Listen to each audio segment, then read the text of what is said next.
Good afternoon, Trump's family. Welcome back to my channel. Have a good day and God bless you. Let's get into the news. Yesterday, voters in Chicago decisively ousted the incompetent incumbent Mayor Lori Lightfoot from office in their general primary election. Lightfoot ended up finishing third behind the more moderate liberal Paul Valles and the hard-left cultural Marxist Brandon Johnson, garnering barely 16% of the vote.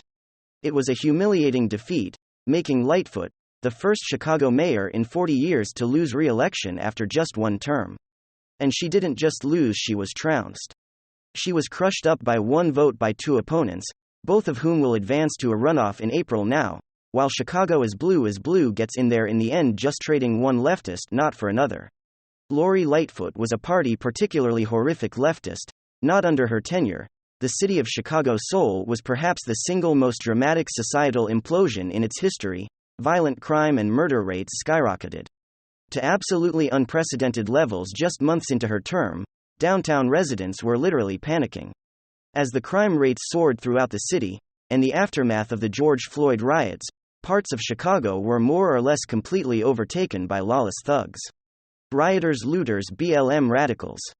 At one point there was nothing less than a full invasion of what's called Chicago's Magnificent Mile, which is Chicago's premier commercial district made up of upscale restaurants, posh hotels. They had hundreds of thugs reportedly sweeping through the Magnificent Mile in other parts of downtown Chicago, smashing windows, looting stores, confronting police. At one point, the rioting and looting in the Magnificent Mile area prompted law enforcement to raise the city's bridges in order to prevent people from traveling downtown. Needless to say, there were reports that businesses were packing up and leaving the city under Lightfoot. Chicago is almost $1 billion in the red. They're economically imploding. They're culturally imploding. They're socially imploding. And why? Well, you know the answer. Everything woke. What everything woke turns to shit. Okay? That's right. Everything woke turns to Doudna in the King James Version. Lori Lightfoot was a number of firsts. As Chicago mayor, she was the first black female Chicago mayor, she was the first openly lesbian Chicago mayor, and she was the first woke Chicago mayor. At one point in their tortuous tenure 2 years ago, she actually announced that she was granting interviews only to so-called journalists of color. Local reporter from NBC5 Chicago reported that they were denied interview requests with the mayor, astonishingly, because the reporters with the wrong skin color. And when confronted with this appalling accusation that she rejected interview requests based solely on the reporter's race, Lightfoot not only admitted to the practice, but actually doubled down on it, tweeting out, quote, "It's a shame that in 2021, the City Hall press corps overwhelmingly white in a city where more than half of the city identifies as Black, Latino, Asian American or Pacific Islander or Native American. Diversity and inclusion as imperative across all institutions, including media. In order to progress we must change." Tucker Carlson actually called Lightfoot, quote, "a monster" in response to that, and he likened her racist ideology to that of Nazi fascism. But if Tucker thought that such logic would even remotely persuade the leftist activists disguised as journalists in the mainstream Marxist media, he was sorely mistaken. Literally on cue, so-called media journalists went on the attack, not against Mayor Lightfoot, but against Tucker. Take a look at this headline from the leftist that the Daily Beast. Tucker Carlson winds up monster Lori Lightfoot would happily round up white people for punishment. Politico reported that Lawrence Bulletin, executive director of American Jewish Community Chicago, called Tucker's commentary, quote, "disgusting and evil." In fact, a number of so-called journalists actually praised Mayor Lightfoot. Mary Mitchell of the Chicago Sun-Times publicly commented Lightfoot for bringing awareness to the media's lack of diversity, and it's obvious with such headlines and commentary that the legacy media has clearly gone off the Marxist deep end. But that's precisely why in the end, they are guaranteeing their own demise. Even fellow liberals who are admitting that this woke mind virus is guaranteeing the left's ultimate defeat. Former British Liberal leader Tony Blair is warning his fellow leftists that they are indeed in danger of going extinct. And one of the things that he said that's killing the left is their current fetish with the wokeness of identity politics. And that's because, quote, "while people may dislike prejudice, they dislike every bit as much extremism in combating prejudice." That's what the modern-day left doesn't understand. The American people, the European peoples may be very concerned about social inequalities. But that concern does not in any way translate the far-left cultural Marxist radicalism. And so the left and actually defending practices that are indicative of the very racism that they supposedly denounce, the left is losing. And that's the assessment of one of the most successful liberal politicians in the last 30 years, Tony Blair. Every time the mainstream media defends this radical nonsense, they hammer another nail in the coffin of the political left. And again, this warning is coming from fellow leftists. So all this means that Lori Lightfoot, political fall really does appear to be a harbinger of what's to come for woke liberalism itself, according to some of their own ilk. Like Foot's demise is but a foretaste of the day when her ideology as a whole implodes. And some significant news: House Democrats says what other Dems won't, literally hundreds in Congress who do not want Biden in 2024. Representative Dean Thomas of Minnesota claimed this week that, quote, literally hundreds of Democrats in Congress opposed Joe Biden running for re-election. Phillips said that the race for the 2024 Democratic nomination needs competition because in the business world, anything with approval ratings similar to Biden's would be facing a stiff headwind. Quote, this is not a knock on Joe Biden, just a wish for competition. He said, in the business world, if the dominant brand in a category had favorability ratings like the current president does, you would see a number of established brands jump in onto that category. Believe me, there are literally hundreds in Congress who would say the same thing, but they simply won't say a word. He said Democrats are voicing fears behind closed doors, however, are so far refusing to say anything publicly about Biden. Quote, it's fear, plain and simple. People are focused on self-preservation and their aspirations. Nobody wants to be the one to do something that would undermine the chances of a Democratic victory in 2024. He explained.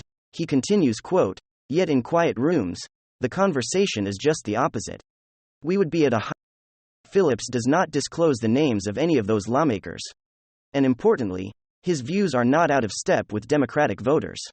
In fact, recent surveys reaffirm that Democratic voters by a significant margin want a Democrat other than Biden to challenge the Republican Party for the White House in 2024.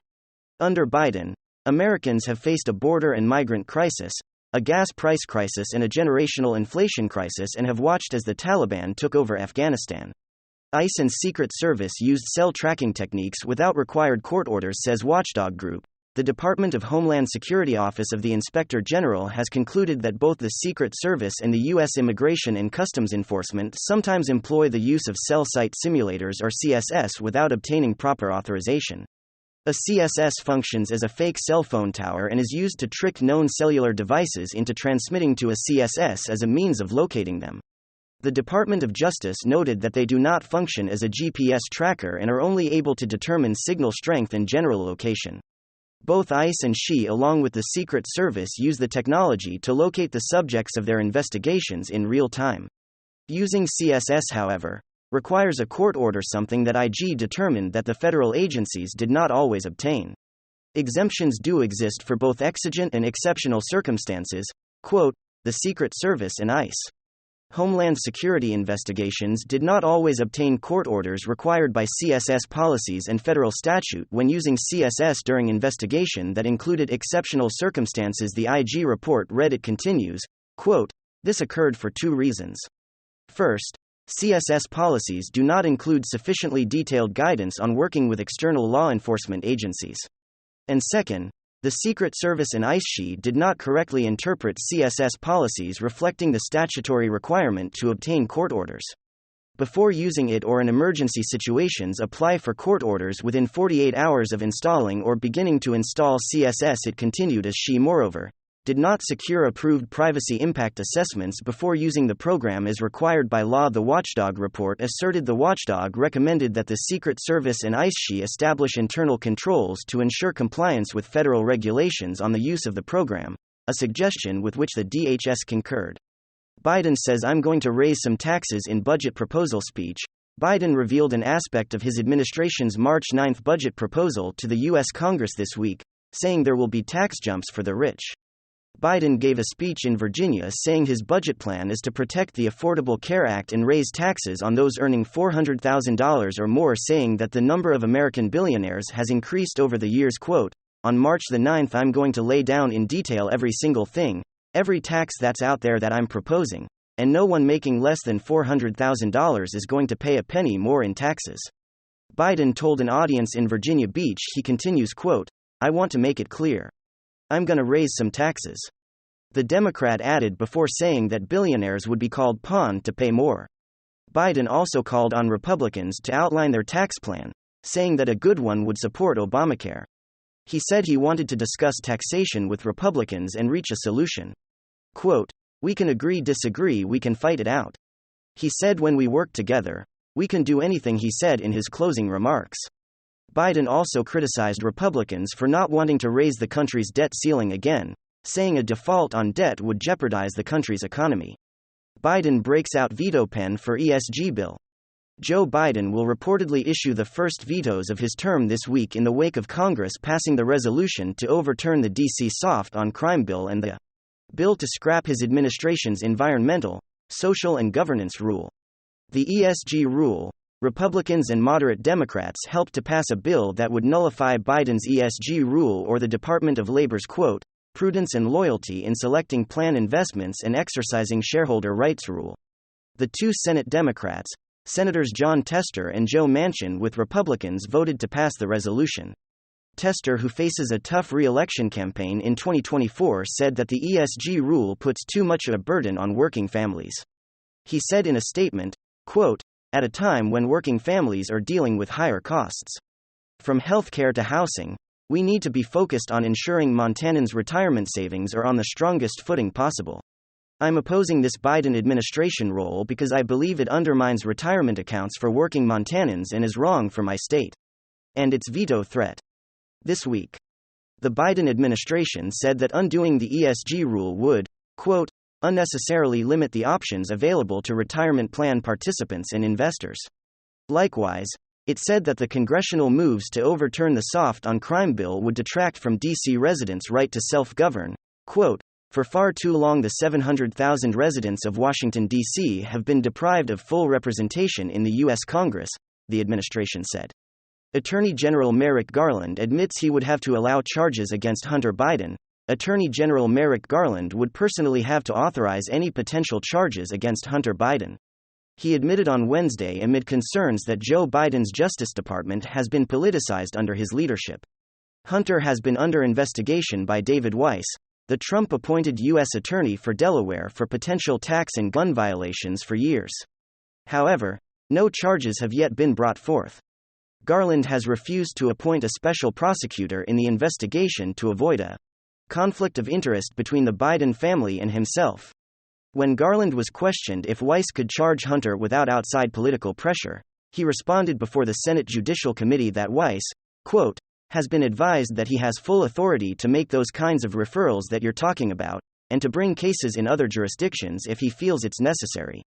Garland testified, quote, and I will assure that if he does, he will be able to do that, noting that he would have to sign off on the charges, quote, I would then have to authorize it and permit it to be brought in another jurisdiction. And that is what I promised I would do, he said. That's what I got for you guys. Hopefully you enjoyed it. If you did, make sure to leave a like and possibly subscribe to the channel. If you're up for it, I'm gonna get back to work. Thanks for watching.